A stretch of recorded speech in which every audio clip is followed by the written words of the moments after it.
Bienvenidos habitantes de la Pachamama. Argentina nos duele y también nos alecciona. Hay tres elecciones clave. Primera, no someterse al FMI por encima de todas las cosas. Dos, a los neoliberales como Macri, Piñera, Duque o Moreno, la historia les quedará grande y su lugar en ella será el mismo de los Maguad, Pinochet, Uribe y, por ejemplo, Menem. Tres, dejar de adorar al mercado como el paradigma y la tabla de salvación de todos nuestros males.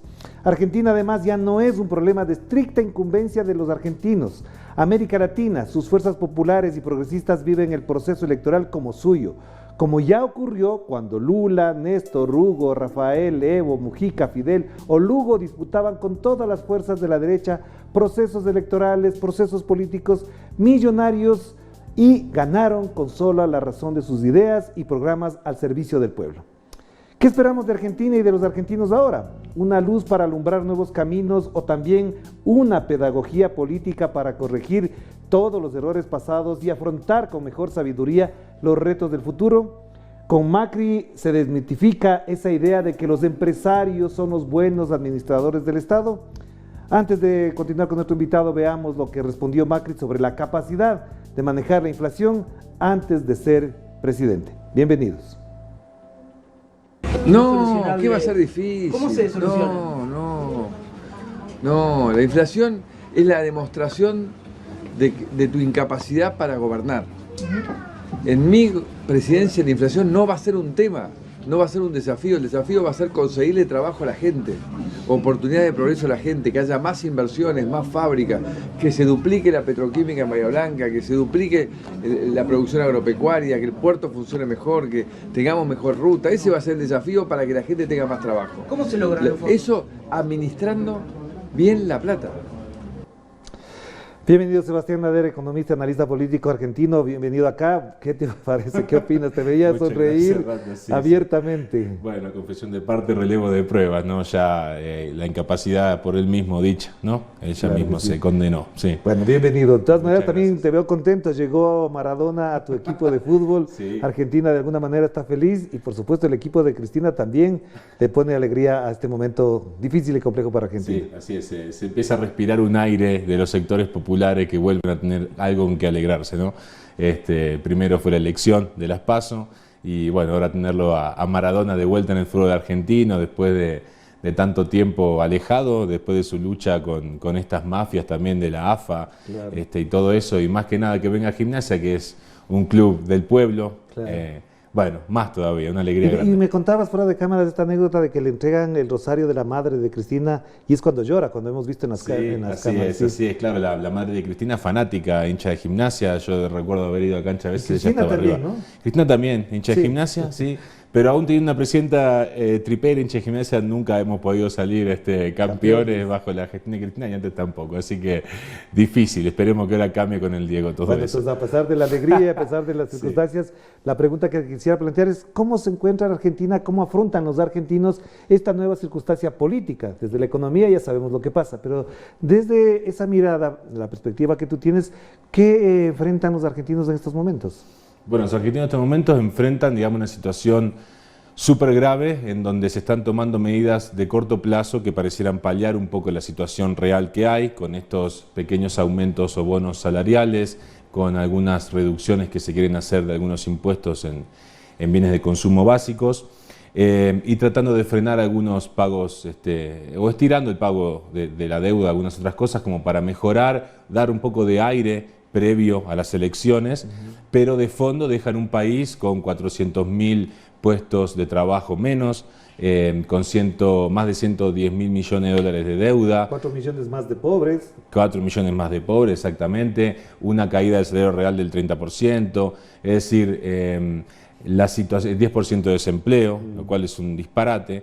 Entonces, esa es la situación que realmente vive la Argentina y que va a tocar empezar a trabajar desde el punto de vista más estructural de la economía para poder salir, digamos, de este esquema donde nos puso Macri, en donde se trata de incentivar estos sectores que ellos creen que son prioritarios, como los sectores agroexportadores, y dejando de lado y destruyendo las pymes, ¿sí? Entonces ellos creían que incentivando esas industrias iban a poder absorber ese trabajo de pymes supuestamente ineficientes y no ha sido así. Pero a ver, Sebastián, de todas maneras, en la parte económica evidentemente has dado un diagnóstico de la situación.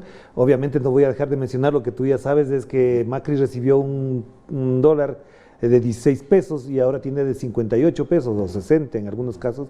Pero estas circunstancias económicas, ¿tú crees que se van a agravar más en los próximos meses con las medidas que está tomando, de modo que lo que le toque al próximo gobierno, que todos suponen que será de Alberto Fernández, sea mucho más duro, mucho más grave de lo que está viviendo ahora el propio Macri? Claro, por supuesto, es decir, casi hay hasta un default en algunos instrumentos de corto plazo, es decir, este tipo de medidas tomadas de forma coyuntural, sin ningún otro objetivo que, digamos, de alguna manera camuflar la mala gestión que ha tenido Macri, lo que hace es empeorar las cosas, es como querer tapar un síntoma de fiebre en un enfermo. Claro. Estamos tapando esto por una cuestión súper cortoplacista, pero finalmente no solucionamos el problema de fondo que, te digo, es estructural. Claro. Si va a estar peor o no, esperemos que no. Es decir, la gente la está pasando muy mal, hoy hubo unos conflictos muy grandes. Con unas acampadas hubo el día, toda la tarde, toda la noche, supongo que todavía siguen ahí. Exacto, la gente la está pasando mal, no hay trabajo, hay pobreza, hay hambre. Y finalmente, bueno, lo que esperamos es que por lo menos traten de hacer esta transición de forma ordenada y salir de esta posición egocéntrica y conflictiva en vista de los resultados que han tenido también las PASO. Pero en esas circunstancias, ¿es posible hacer una transición ordenada? ¿Es posible que la economía argentina pueda moverse en esa lógica? Porque en esas circunstancias te planteo dos temas fundamentales. Del uno, la economía va a marcar la política, obviamente está marcando la política. Pero segundo, la discusión social que hay es que, a pesar de lo que pueda hacer como no presidente todavía Alberto Fernández, lo que llegará en la práctica será un ajuste social por otro lado, pero ahí va a tener a los empresarios en contra. Bueno, los empresarios en realidad los tienen en contra hace rato, ¿no? Los empresarios en Argentina son empresarios pyme, es decir, son los empresarios que generan o generaban en la época del gobierno anterior más del 80% del empleo. Claro, ajá. Lo que, digamos, los empresarios que se han beneficiado en la época de Macri son los grandes grupos financieros.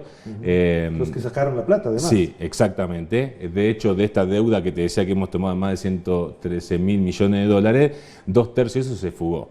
Entonces lo que han ganado son esos y también son los sectores, digamos, la oligarquía argentina, las dueñas de la tierra, que lo primero que hizo Macri, que fue hacer aumentar los alimentos, obviamente va directo al aumento del costo de la tierra y quienes ganan son los dueños de la tierra. Claro. Entonces, los empresarios yo no veo que estén contentos, más bien están pasando una situación pésima. Él también pensó que tal vez estos sectores concentrados de poder le iban a apoyar. Lo que se ve que no es así, porque estos grupos obviamente operan de manera súper cortoplacista y esos son los resultados que tenemos.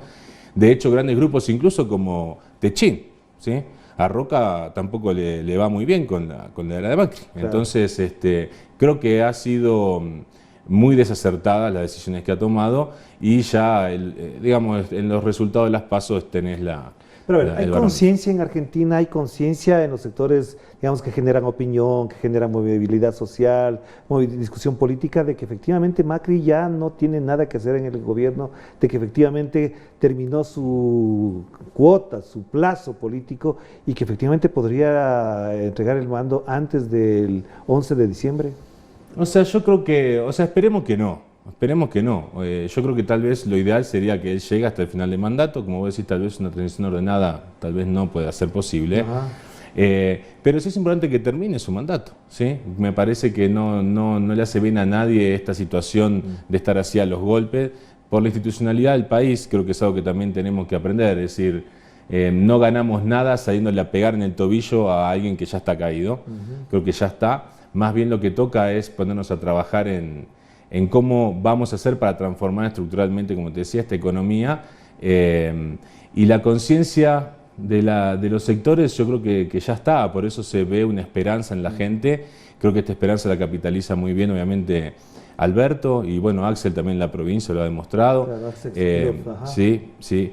Entonces, creo que está esa esperanza en la gente y esa esperanza va a ser la que vamos a necesitar para salir adelante. Hay mucho trabajo por hacer. Claro, pero de todas maneras te pregunto algo que es muy importante. Todo esto que está pasando en el campo político, ya no en el económico, ¿es solamente culpa, responsabilidad de Macri? ¿No crees que también hubo otros factores que jugaron a favor, digamos, de un voto de los Fernández en este caso?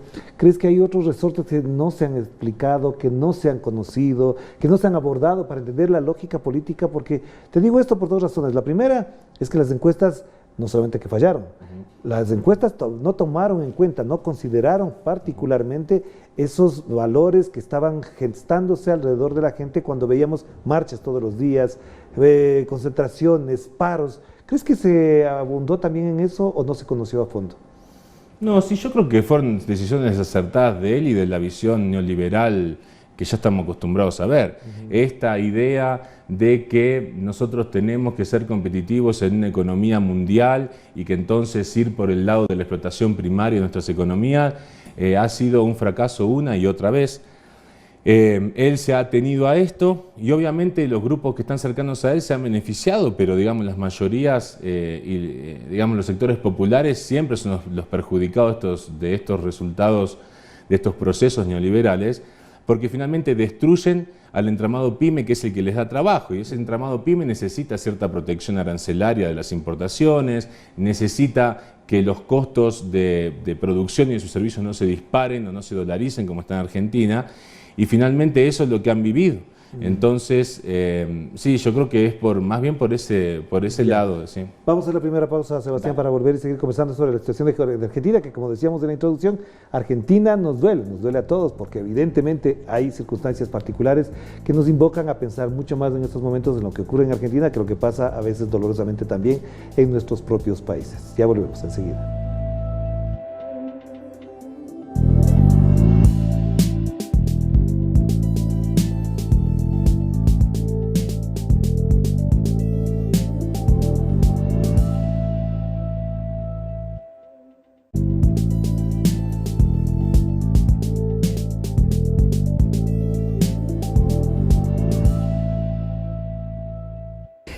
Macri lo que nos ha demostrado es que los empresarios exitosos a la hora de gobernar el Estado no eran garantías de buena gestión.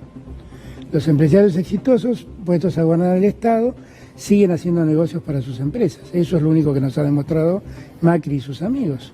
Y del mismo modo, esa idea que existía de que los ricos cuando llegan al gobierno no roban porque son ricos, falso. Llegan, roban de otro modo, son mucho más sofisticados, pero roban, ¿no? Roban con cuentas offshore, roban con empresas offshore, roban defraudando al Estado. Es una forma más coqueta. Sí, más sofisticada, ¿no? Necesita de más actores y de mayores cuidados. Ahora, eso que vemos todos, lo tiene que ver Carrió también, ¿no? Bueno, Carrió habló ya que había... Claro. Bueno, yo lo celebro porque... Sí. Porque ella que estaba habló del papá del presidente, habló de los hermanos. Sí, pero ella decía que el papá del presidente era el culpable y que el presidente no tenía nada que ver. Y es un discurso que sonaba ridículo, ¿no? Porque vos fíjate, a Cristina le dicen, no, vos tenés que haber visto lo que pasó en un ministerio que hizo una licitación. Y Macri no sabía lo que hacía su papá en las empresas donde él era director y accionista. Claro que sí, estamos de nuevo con Sebastián. Sebastián, esto que acaba de mencionar Alberto Fernández también genera alguna expectativa, es decir, está bien que le critique a Macri y todo lo demás, pero lo que va a recibir es complicado, es complejo. ¿Tú crees que él está convencido, está consciente de que lo que viene encima es mucho más duro de lo que se imaginaban? Sí, yo creo que sí, por eso te decía este tema de que es importante que la gente esté esperanzada. Porque sí toca hacer un cambio, como te decía, estructural y fuerte, le deja un país en donde te decía, las pymes están destrozadas, ¿sí? Las pymes generaban el 80% del trabajo. Precisamente por eso, por ejemplo, para adelantar, ¿cómo devolverle a las pymes, a las pequeñas y medianas empresas, el factor y ese efecto que implica reestructurarse, replantearse modos de producción en medio de una crisis? Bueno, cuando uno, digamos, tiene los intereses bien claros de a quién representa, digamos, y para quién está gobernando, es es fácil porque, claro, los esfuerzos que uno hace inmediatamente se reflejan en los beneficios. ¿Qué quiero decir con esto?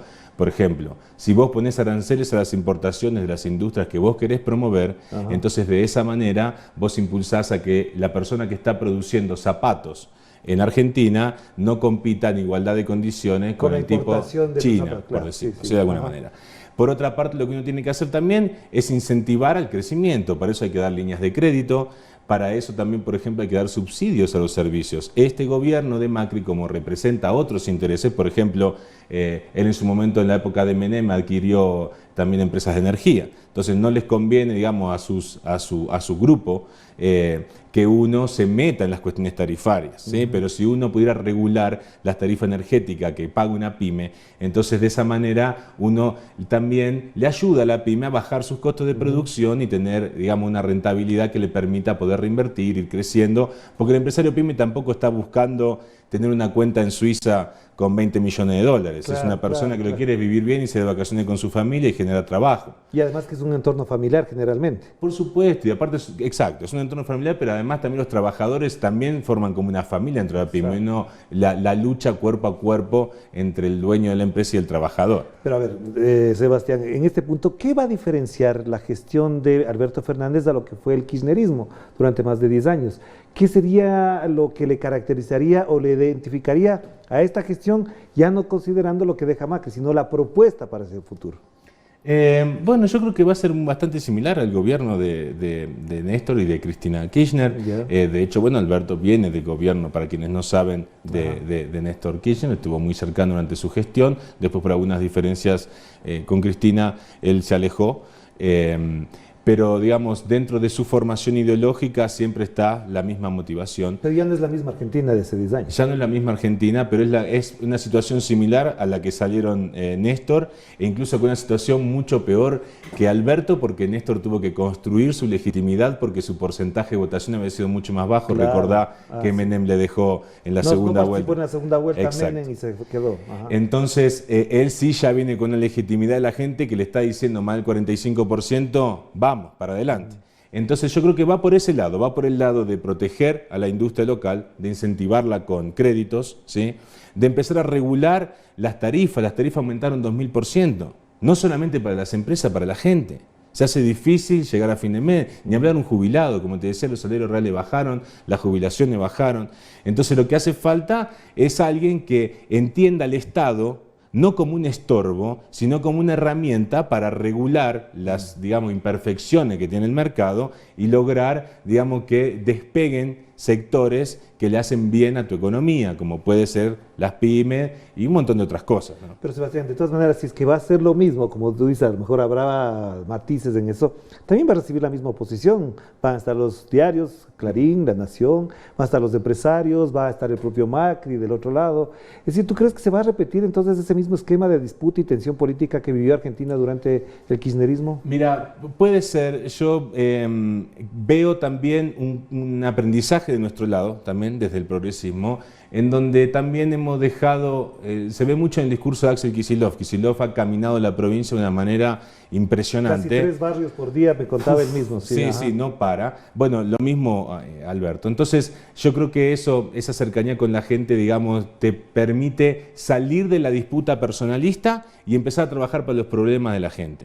Entonces, yo creo que la diferencia va a ser que esa disputa va a seguir existiendo, pero nosotros simplemente lo que tenemos que hacer desde el nuevo gobierno es no prestarle atención. Por supuesto que es una fuerza y es una presión tener los medios en contra, claro, tirándote todo el tiempo, pero digamos, esos argumentos que esgrimieron durante todo el gobierno de Cristina, ya saben, por la experiencia que estamos teniendo, que no eran reales, ¿sí? No era real que estábamos viviendo de una ilusión, no era real que se podía, era real que se podía vivir bien. Entonces todo este discurso que construyeron alrededor de que lo nuestro era toda una fantasía y que lo de Macri va a ser lo real, finalmente se dieron cuenta que era al revés. Entonces la gente ya aprendió.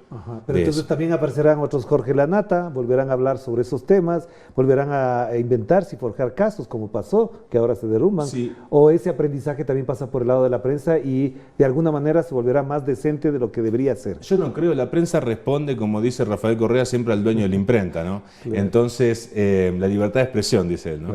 Entonces, finalmente, yo creo que ellos no van a aprender. Lo que sí va a pasar es que yo creo que la gente ya pasó por un proceso de aprendizaje, siempre vamos a tener este votante medio que, digamos, siempre es bastante fácil de manipular en cuanto a la creación del odio y todo eso, pero, insisto, hay que salir de ese mensaje del odio y por el mensaje de esperanza. Y si estamos trabajando con la gente y cubrimos las necesidades de trabajo, digamos, de una mejor calidad de salud, de educación que se ha destruido, si le damos las cosas que la gente necesita para tener una vida, una buena vida, ¿sí? Y no nos metemos en esta disputa, la gente finalmente en las urnas va a demostrar esto. Tampoco nos olvidemos que cuando perdimos la elección pasada, tampoco perdimos por tanto. Claro, fue muy estrecho el margen. Entonces, lo que hay que hacer es consolidar, y yo creo que a través de la educación, sí, sobre todo a través de la educación, que han destruido estos valores en la ciudadanía para tener una ciudadanía consciente, formada y que tome decisiones racionales. Lo que acabas de mencionar me lleva a pensar también que eso está explicando lo que hace Cristina ahora, no confrontar, no se le ve todos los días, va, presenta su libro y tiene miles de personas ahí concentradas, pero no está en la disputa. ¿Crees que es una estrategia que le funciona ahora y que va a ser la tónica del gobierno? Sí, yo creo que sí, creo que es un aprendizaje también. Obviamente también hay que entender, yo lo mismo decían de Rafael, y a mí la verdad me incomodaba, porque decían, no, es la prepotencia. Y pero ¿cómo no va a ser prepotente? Está en una lucha tremenda, le están pegando por todos lados, entonces él está dando con vigor su lucha. Yo creo que Cristina era lo mismo. Lo que pasa que, claro, como los medios de comunicación trabajan todo eso y los simbolismos de las cuestiones y ponen eso como algo negativo, la gente dice, no, mirá, Cristina trabaja del odio de acá allá. Entonces yo creo que ella también aprendió eso. Creo que estamos en una nueva etapa en donde eso ya, insisto, me parece que es una buena vía. Y creo que sí, creo que ella está mucho mejor así, ojalá sigamos por ese camino, mejor dicho, no tengo dudas que va a seguir por ese camino. Tengo dos temas para finalizar, Sebastián. Sí. El uno es, te decía yo en la introducción, que lo que pasa en Argentina nos incumbe ahora a toda América Latina. La geopolítica se ha planteado así, las nuevas lógicas de la comunicación nos involucran a estar pensando qué pasa en Argentina, qué pasa en Bolivia, qué pasa en Uruguay. ¿Tú crees que efectivamente lo que pasa en Argentina va a cambiar la perspectiva, ese modo medio un poco triste y derrotista que se estaba viendo en el campo progresista? Sí, yo tengo esperanza que sí, ¿Y Orlando. qué va a pasar entonces? Bueno, empezamos a romper este eje de la construcción americana, israelí, Bolsonaro, Piñera, digamos, y Macri, y estamos quitándole una pieza a ese ajedrez. No es condición suficiente, pero es necesaria. Y también creo que da un mensaje esperanzador. Yo lo veo acá con los compañeros de Ecuador. Ojalá también se pueda contagiar al resto de los países hermanos de la patria grande. Pero me parece que es una demostración fuerte, primero, de que el neoliberalismo otra vez, junto con el FMI, junto con todo ese aparataje de Bretton Woods, vuelve a destruir un país que estaba con crecimiento y sin deuda. Entonces ese es el primer aprendizaje. Y el segundo es que finalmente el poder siempre reside en el pueblo. Es decir, cuando ya la gente se dio cuenta de que todos esos mensajes que le llenaron la cabeza, porque también hay que entender a la gente, están mirando televisión y es todo el día un mensaje tras otro, como construye aquí Nebol, por ejemplo, con inseguridad. La agenda mediática es seguridad, seguridad, seguridad. Lo mismo con la economía. Entonces, una vez que la gente entiende que eso es un mensaje, podemos retomar la esperanza de que sí podemos cambiar las cosas. Entonces, el último que me quedaba pendiente, el día que estuvo Alberto Fernández en el Congreso de los Diputados en España, habló del tema UNASUR. El día de ayer, el Congreso, la Asamblea Nacional del Ecuador, acaba de votar la denuncia del Tratado de la UNASUR y seguramente con la mayoría que tiene en este momento la derecha en el Ecuador, Ecuador quedaría fuera y por tanto al mismo tiempo sale de la sede que está aquí. ¿Tú crees que se podrá salvar la UNASUR? El propio Alberto Fernández ha dicho que eso es muy importante para la Argentina, para América Latina. ¿Es posible salvarlo desde la Argentina en estas condiciones? Sí, ojalá que sí. Yo creo que hemos tenido una serie de ensayos y malas experiencias en organizaciones regionales. La UNASUR me parece que era fundamental, tenía una buena planificación tanto en lo social como en lo económico, tenía unos planes estructurales regionales reales para llevar adelante, pero como también decía Rafael, creo que se ha fallado en el sistema de gestión. Esta cuestión de la toma de decisiones por unanimidad ha hecho a la organización que, digamos, esté bastante trabada y que los resultados no se hayan podido mostrar. Yo creo que si no es la UNASUR, es decir, la cáscara, finalmente no es lo importante es tener un espacio en donde los diferentes países que compartimos una ideología de crecimiento y creemos en una identidad regional, podamos juntarnos a hacer planes en conjunto que beneficien, digamos, estas externalidades que se generan, que podamos captarlas y no que las capture otro. Por ejemplo, el sistema de la moneda, el sistema financiero latinoamericano. Del Sucre se llamaba. Sí, exacto. Esas son las cosas que tenemos que trabajar. La UNASUR es un espacio para eso. Ojalá se recupere, pero si no es la UNASUR, seguramente vayamos a construir otro porque espacio. La UNASUR, por ejemplo, en este caso particular y extraordinario que es el incendio en la Amazonía, habría tenido otro tipo de respuesta conjunta. Pero entonces, para finalizar nada más, entonces, ¿tú crees que efectivamente se reactivará la integración y también se podrá fortalecer la CELAC que se reúne en los próximos días? Ojalá que sí, yo creo que sí, hay esperanza. Lo que también tenemos que lograr es una organización política, ¿sí?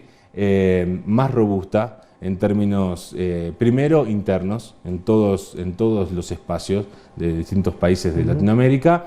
Y finalmente, bueno, esa coordinación va a llegar. Creo que el ejemplo de Argentina es importante, pero bueno, con eso no alcanza. Entonces, sí, yo creo que eso es lo que hay que salir a comunicar más bien a las organizaciones políticas, a la sociedad, y esa sociedad tiene que organizarse en vistas de lo que ha pasado en Argentina para evitar que esto pase en países como Ecuador y en el resto de los países. Gracias, Sebastián, muy amable por venir y siempre cordial para atender nuestra invitación a reflexionar sobre lo que pasa en nuestro continente. Como decíamos al principio, en lo que pasa en Argentina también nos involucra, nos importa y también nos conmoverá en determinado momento. Que la pase bien. Chao, chao.